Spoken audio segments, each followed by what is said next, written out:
Hotel Echo Lima Lima Oscar. Good afternoon from London, England. Should I say good morning, good evening, or in some cases, good night and rest well from your host, your guy, the one and only and truly, DLG repping. Yes, Dillet, London Gooner, Space, Romeo, Echo, Papa, Indigo, November. And before I kick things off, allow me to say happy birthday to my dearly mother, the one mother who brought me into this world. I hope you have a lovely day and get spoilt loads. So happy birthday, Mum. Right, I'm going to do a review of Norwich v Arsenal. That should have been done yesterday. However, I couldn't get it in due to some circumstances involving me. But I'm back again. Yeah. And I'm going to go through the review. I mean, it finished Norwich City 0, Arsenal 5. 5-star performance. Wow. First half, absolutely ruthless. Clinical. I mean, at times it was too easy, very comfortable. Just an all-round professional job done. And we cement our place in the top 4.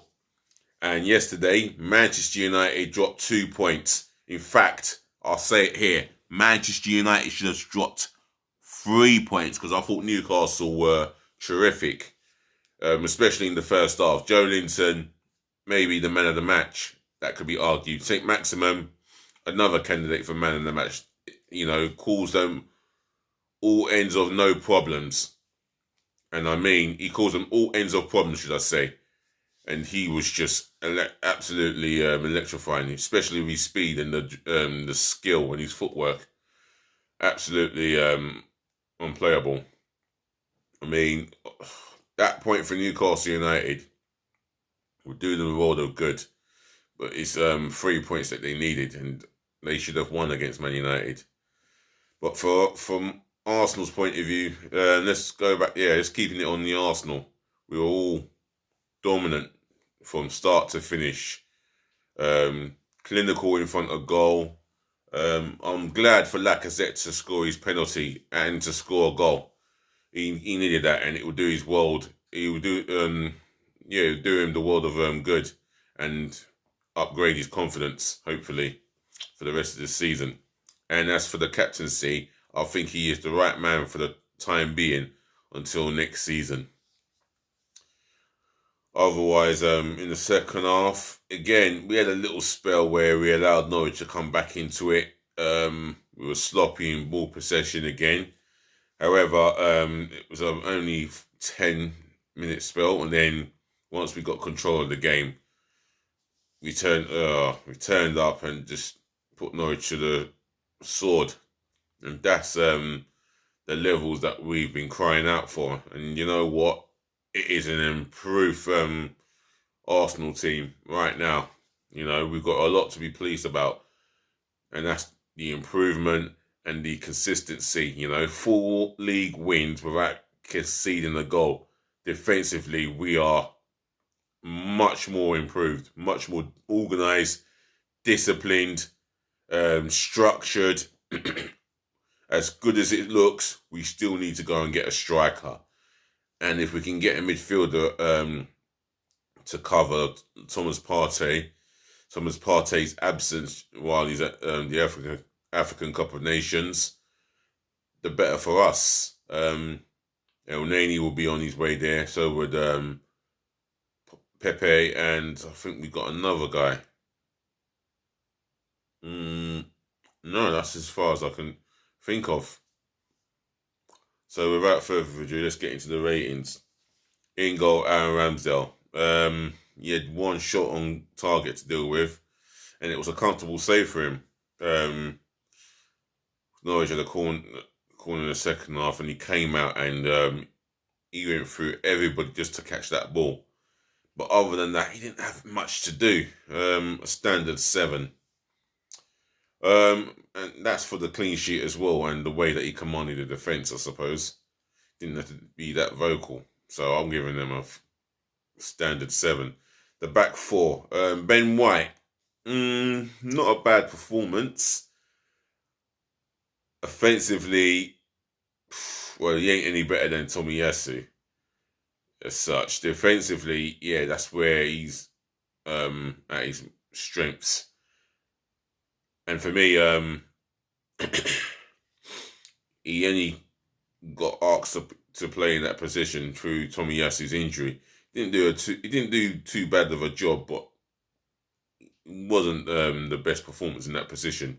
We all know his best performances have come from playing as a centre half. That's how we bought him. And hence the reason why we spent the 50 million on him.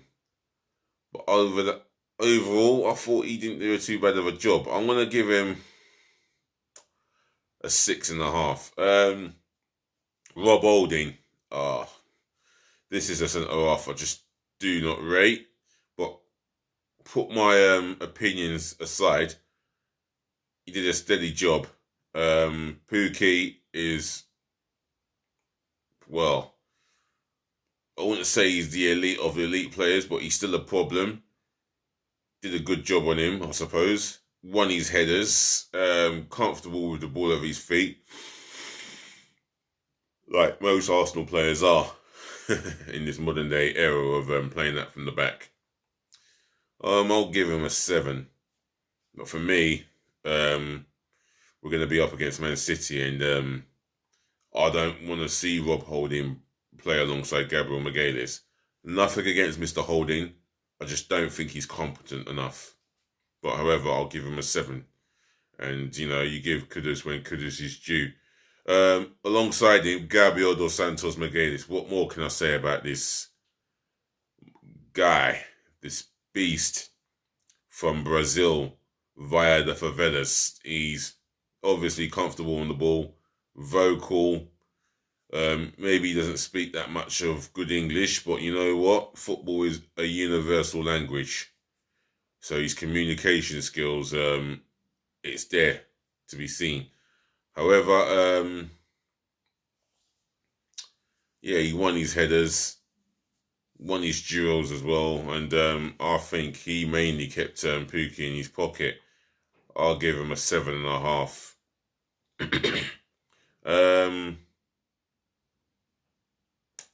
Left back Tierney, good performance by him. Defensively, he was not too bad. There was a moment where I think he got mugged off by Paletta, but Gabriel Martinelli came back to his credit and helped him out. But overall, he didn't have much defensive work to do. But when called upon, I think he stood his ground and won his battles for me.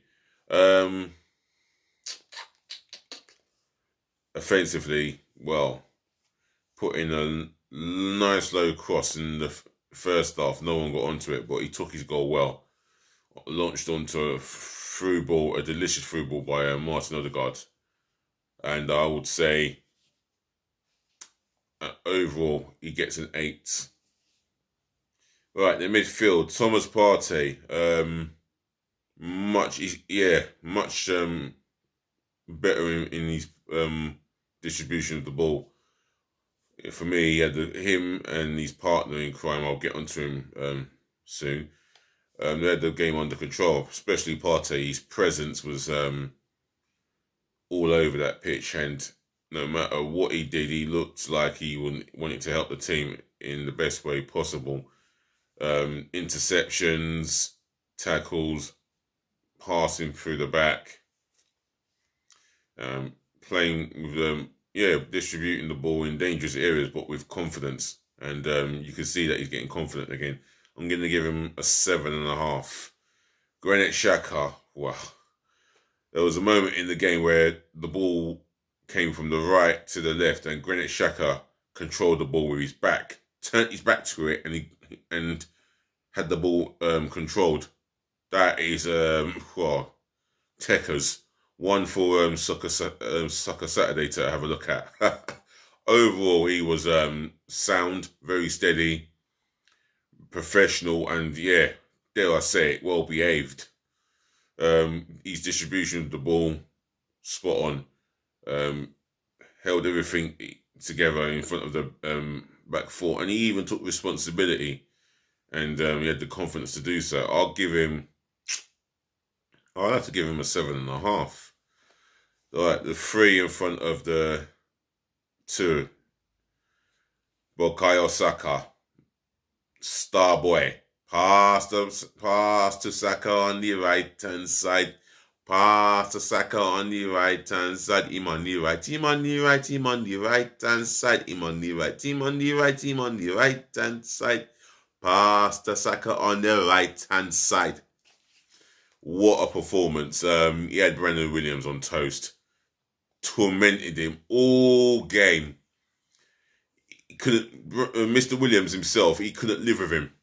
The guy is a star boy, and for me, at his age, he is absolutely sensational.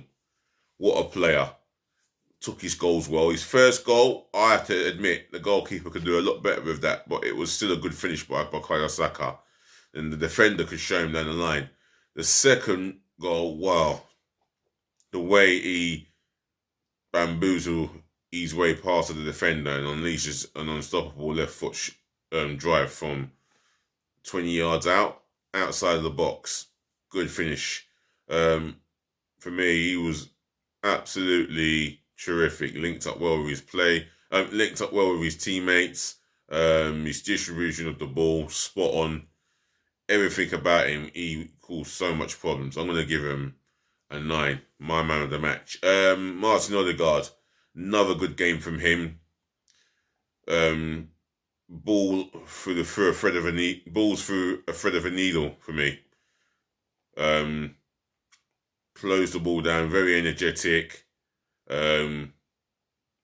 Pressure game he played extremely well by closing opponents down on the ball. You know, that's what we've been crying out for. Plus, on the ball, he was exceptional, and I'll tell you what, there is a good player there's still a great player to come out of him, and us Arsenal fans need to give this guy time for him to settle. And the more time we give him to settle, the more good performances we see from him. I'm going to give him an 8. Gabriel Martinelli, definitely give him an 8. I said earlier that he helped Tierney out when Tierney was ghost passed by the Norwich player Paletta, I think, and Gabriel Martinelli kept trapped back and done his job. He was everything that you want from him, Gabriel Martinelli. He tracked back, did his defensive duties. Unlucky not to get a goal kick when a free kick was awarded against Max Aarons. But on the other end, he showed Max Aarons the other way, took him on, and caused him problems. Gave him things to think about, and unlucky not to score on the day. However, I'm going to give him an 8. Alexander Lacazette, terrific with his link-up play, terrific with the ball at his feet, held up the ball against 2 defenders, and deserved to score that penalty, and I hope it does him the world of confidence. I'm going to give him an 8. Right, the substitutions. Oh, excuse moi. Just get my tablet out. Whoops. Big up the tablet, by the way.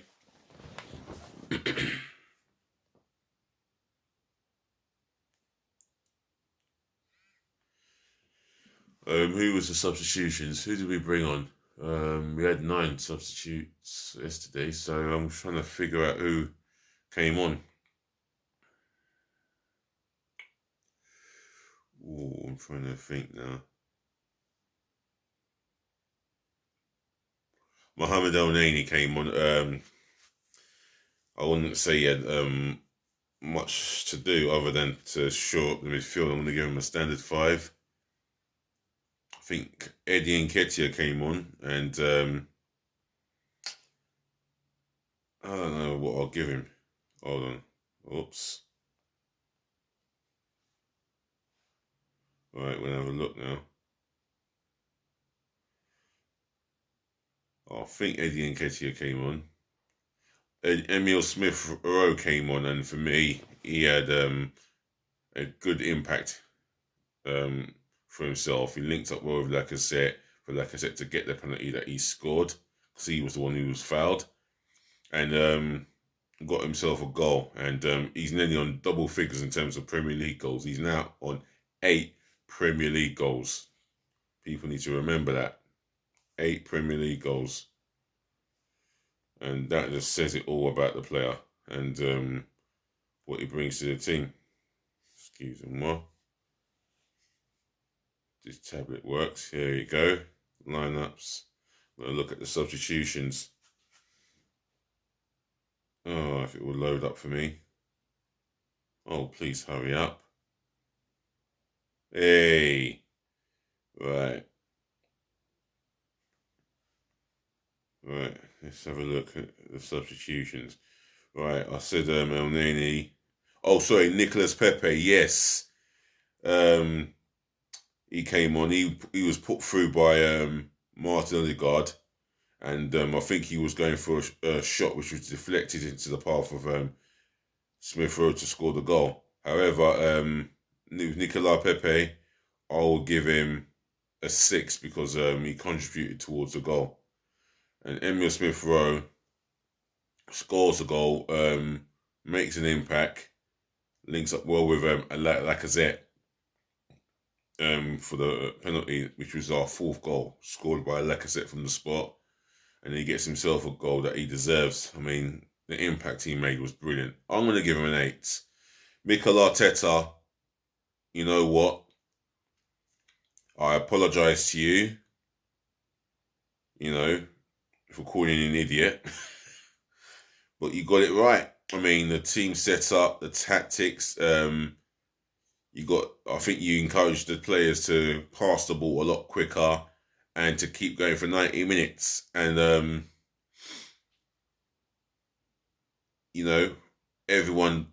every player to a T done their job. So I would say Mikel Arteta, you can have a 10 out of 10. The fans, 10 out of 10 as well. Got behind the team, vocal, and they could be heard for 90 minutes. And they turned up in their numbers and filled up their away section, and every seat in that away section was filled up by the Arsenal fans. I'm going to give them a 10 out of 10. So that's all for now. Ladies to the gentlemen, to the boys, to the girls, thank you for listening. I thank you for watching. Thank you for tuning in and saving the best to last, as I always say. I thank you all for putting up with me. Anyway, take care of your families, take care of your friends, take care of yourselves, stay safe, stay away from COVID, and protect yourself. Peace again, love again, and bless again. I'll be back again as soon as I get an opportunity. Otherwise, just please, peace again, love again, and bless again. And I will be back. Just please chill out and be nice.